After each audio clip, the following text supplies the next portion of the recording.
भगवान करे कि ऐसा किसी के साथ ना हो। जी हाँ दोस्तों, आप सभी को बता दूं, अभी अभी एक बहुत बड़ी खबर निकल के आ रही है। खेसारी लाल यादव के गाने पे डांस करके प्रिया सुहानी रातों रात वायरल हो गई और उनका वीडियो को लोग पसंद करने लगे और जानने लगे और उन्हें पहचानने लगे। जी हाँ दोस्तों, और खेसारी लाल यादव प्रिया सुहानी से इतना न ज्यादा खुश हो गए कि प्रिया सुहानी के साथ एक वीडियो बनाने के लिए राजी हो गए और बोले हैं कि मैं प्रिया सुहानी के साथ एक वीडियो बनाऊंगा। लेकिन दोस्तों, जब खेसारी लाल यादव पहुंचे प्रिया सुहानी के घर, तब देखकर पूरे चौंक गए और हैरान हो गए।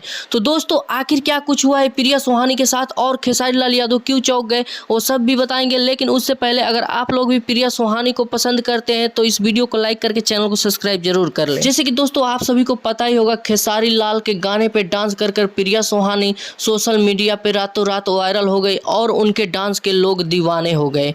लेकिन दोस्तों, आप सभी को बता दें, उसी डांस को देखकर खेसारी लाल यादव इतना ज्यादा प्रिया सुहानी को पसंद करने लगे कि प्रिया सुहानी के साथ एक वीडियो बनाने के लिए राजी हो गए। लेकिन जब खेसारी लाल यादव पहुंचे प्रिया सुहानी के गांव, प्रिया सुहानी के साथ वीडियो बनाने के लिए, तब प्रिया सुहानी वीडियो बनाने से इनकार कर दी और बोल रही है कि मैं किसी के साथ वीडियो नहीं बनाऊंगी।